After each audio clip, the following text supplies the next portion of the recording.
What's up, everybody? A Sparrow with a Gun here from Sleepless Nights with another episode on the Space Reverse Engineers series. I am going to get tripped up by that at some point within the next few episodes, mark my words.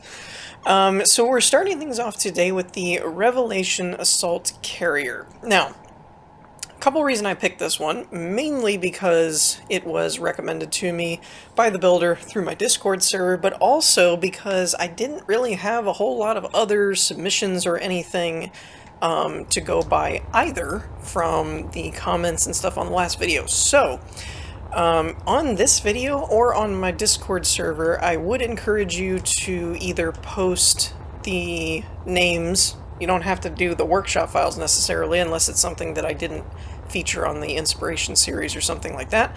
But I would definitely recommend suggestions on things that were on the inspiration series, if nothing else, or builds that you had in your own mind that you saw in the workshop for the next episode, because I kind of rely mainly on user feedback or viewer feedback and stuff for what builds I pick.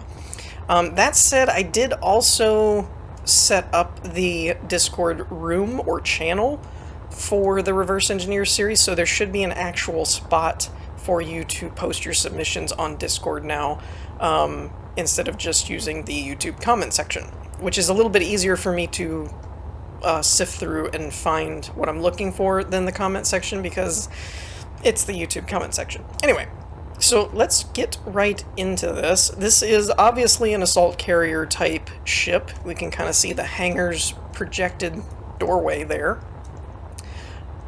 So there's a lot going on here, but before we actually fly through this thing and look at different stuff, I want to show you the cutout real quick. I'm going to try and do these if you guys like them. This particular one, I won't lie, was a pain to cut in half. Mainly because there was a few different subgrids, there was a couple of loose blocks that were held by rotors, and various different things like that. Like this guy seems to have drifted a bit. That was one of the antenna structures. You can see the other one over that way, so that's kind of interesting. But yeah, so most of the time you can just fly through and cut them in half. This one took some work to actually cut in half, but I personally like the cutaways. I call them cutaways. I don't know what they're actually supposed to be called, but basically where you slice them in half kind of thing. Mainly because you can see some things that you may have missed if you're just walking through it, because there's some areas that may be sealed off and not areas that you can access through hallways and whatnot. And I'm not really like pointing out a lot of intricate things. You guys can pause it if you'd like at certain spots and see if you can get a better angle on something or a better understanding of it. But also I like looking around like this because it kind of tells me where things are, type of thing as well. Makes things a little easier to find. As you can see, we do have these interesting thruster modules, which I believe, if the description, if I remember correctly, they're called Tiltable Thrusters. I'm not entirely sure what advantage you would get out of just being able to tilt them and not like VTOL rotations off of them or anything like that. But it does seem like those thrusters, as well as the ones up here in the front, I believe, seem to have that. I thought there was ones up here in the front. Maybe I was wrong. Alright, well, never mind. The other thing that I find interesting about the thruster location is I'm not sure if I would need to turn off the thruster damage or not, because I would think that wouldn't be far enough to not damage a block. But I could be wrong, and it may be controlled through scripts and stuff to where it doesn't end up actually firing those thrusters when they're in that position or something to that effect. I'm not really sure. We'll take a closer look at them. But also this is another way, an example of internalizing thrusters to where your thrusters you see on the back or sides of the ship are actually not the thrusters that are controlling the velocity of the ship. This is something similar to what I was doing on my capital build, but probably at a little bit more of a complex level because there's actually the rotation involved. But yeah, so let's get in here and poke around. Oh, actually, before we go inside, one thing I wanted to look at was these exterior panels. I'm fascinated by exterior panels. They make this ship look interesting in a couple of ways. One, multi-layered, that it makes it look like there's more layers to the ship. You have kind of an external hull shape, and then the underside of the hull kind of thing. It actually looks like these are fairly simple. As far as a lot of people use hinges or rotors, this one actually looks like it matches the shape enough that it's just attached to it via armor blocks at some point, and not necessarily having to be a separate grid or anything. So that's really cool. And it just kind of follows the shape that it needs to, and then either goes a little further or something to that effect. Like we can see on these top ones that it goes past the gray part here, which is kind of cool. I do wonder if, now that there's newer blocks, I wonder if there'd be a smoother way to handle this angle or not. I'm not really sure. But yeah, so let's go ahead and hop inside, I think, because I think other than the exterior shape and armor plating and things, I think most of the bits and bobs that are actually going to be intricate and whatnot are probably on the inside.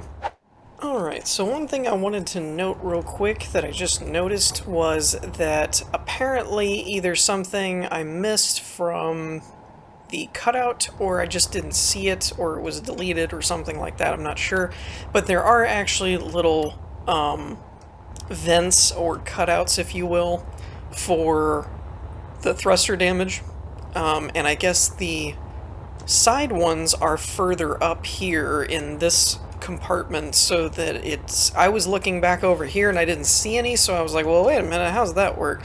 But apparently those areas right there are actually where the thruster damage is going to be vented out from. And it's interesting that there's actually hangar doors to seal it.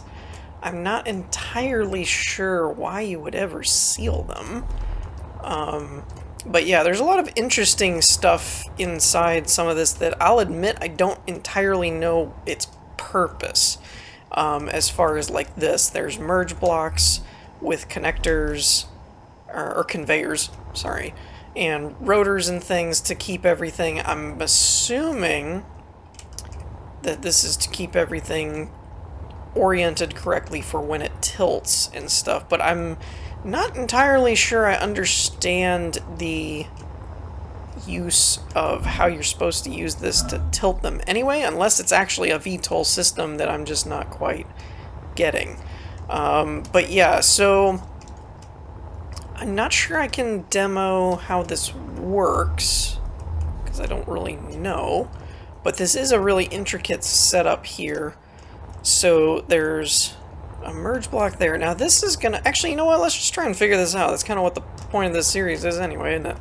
So the conveyor system is essentially going to be the root point, right? Because that's what connects it to the overall ship. But each one of these has a merge block that's connecting it and another merge block that's disconnected, as well as, I'm guessing this is actually a module. Now that I'm looking at it, I'm guessing this is a module that is used and was basically cut and pasted in any direction and it would still work. And I'm gonna say that based on these guys. My reasoning being that you've got the vents here for the thrust trail, but... oh, no, I take that back, I might be wrong again.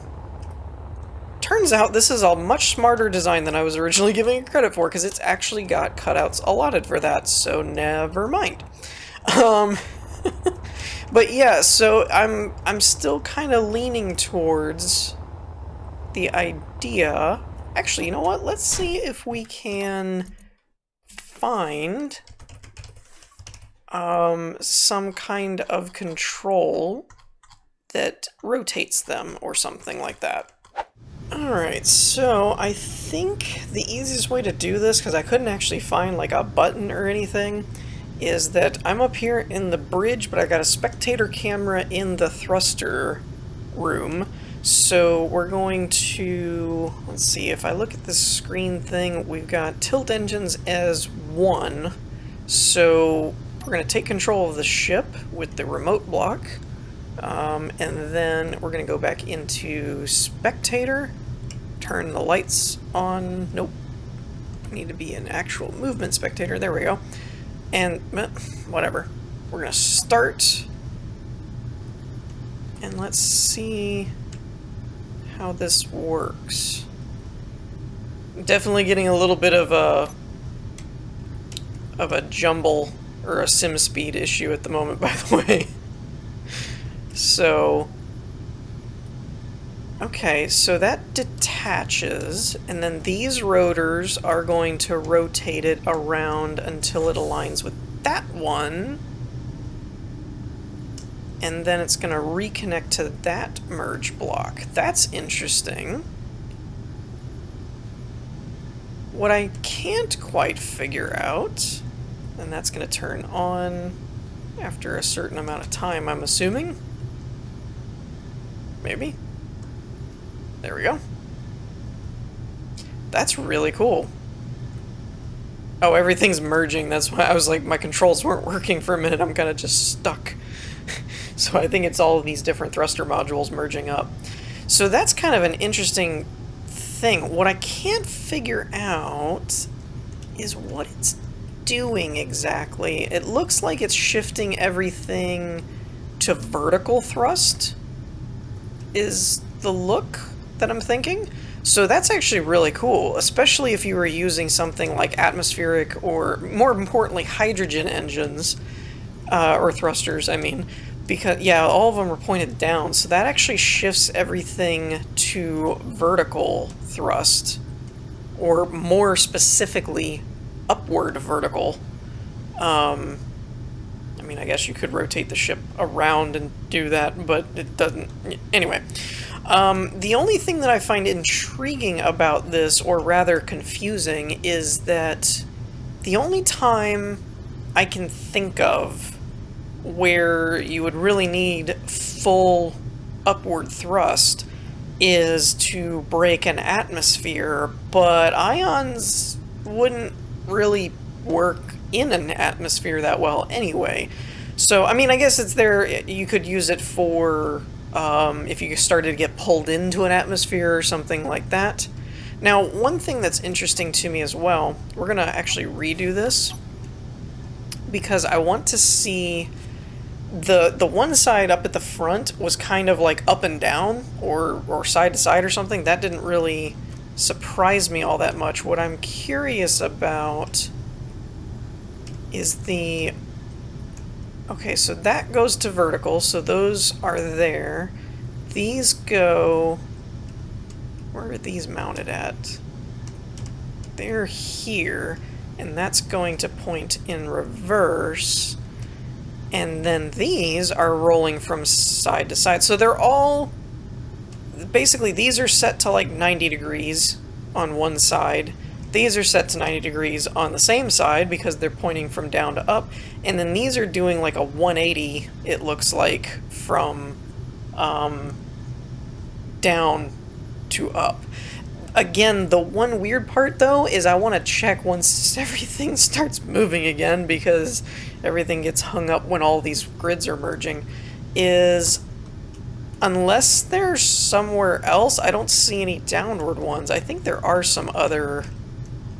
I think we saw in the cutout... Okay, so there are a couple down here. Oh, there's some dedicated ones. Okay, so there's some dedicated upward verticals. Okay, so there's even another module that go from front and back to downward. That's interesting, and I kind of feel like those may have been the ones I saw earlier. Yeah, so there's no thrusters up there. That's really interesting. I really like that design. I think it would be more applicable if it was hydrogen engines, or thrusters, because then you could actually use them for breaking an atmosphere and then shifting to multiple directions when you want to just fly around in space or even in atmosphere.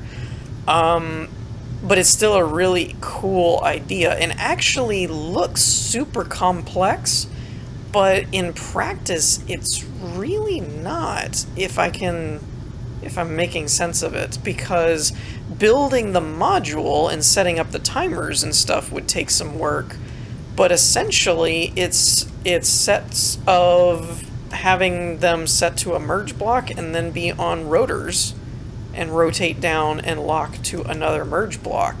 And they're only at like a 90. Now, why this is here, I'm not sure. Why the root... Oh, crap. I just realized I was still in the remote block, and I hit 1 for my welder, and it's just gonna shift everything again. Perhaps there's another purpose to it on these, maybe? I guess what I'm wondering is I can't figure out why this needs to be built on a rotor. I don't... Other than grid separation, if it just... so that it's not the same grid trying to merge into itself, then that would make sense. I hadn't thought about that. Because technically the merge point... Yeah, that's... Well, then that's on a rotor. That's interesting. I'm actually gonna say... My guess is that it's one type of module, and it's built on rotor attachments 1, so that you can attach it to the actual ship grid easier, because you could just have a... Dagnabbit, I did it again. I keep wanting to use my welder to point things for you guys, and I keep forgetting I'm in spectator mode. But apparently it didn't activate, so that's good. So you could just build this with a rotor head on it, is essentially my point.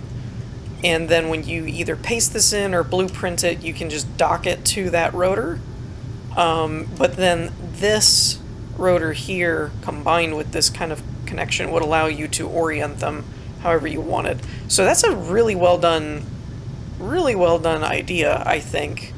That's one of the better rotating thrusters that I've seen implemented. Alright, so since we're already here in the cockpit, now that I'm back in my actual character, I wanted to take a minute to actually, see? My welder. It's my pointy. It's my laser pointer, essentially. I wanted to take a moment to actually look at this setup as well. Because you all know me, well, those of you that have watched my stuff for a long time, I really like all these intricate detail LCD panels and things. I think it's a really cool idea. And stuff like this, I think, is prime for the Reverse Engineers series. Again, there's a lot to this ship. This is a very big ship, and there's a lot going on in it. So if you would like to see more on it, let me know, and we may do a part 2 or something to that effect. But overall, I'm probably not going to be able to go through every little thing. Now, I have featured this one on my Inspiration series before, so I've done another more generalized walkthrough of the build in another place, so I'm not as concerned with showing you guys every little thing that the ship has.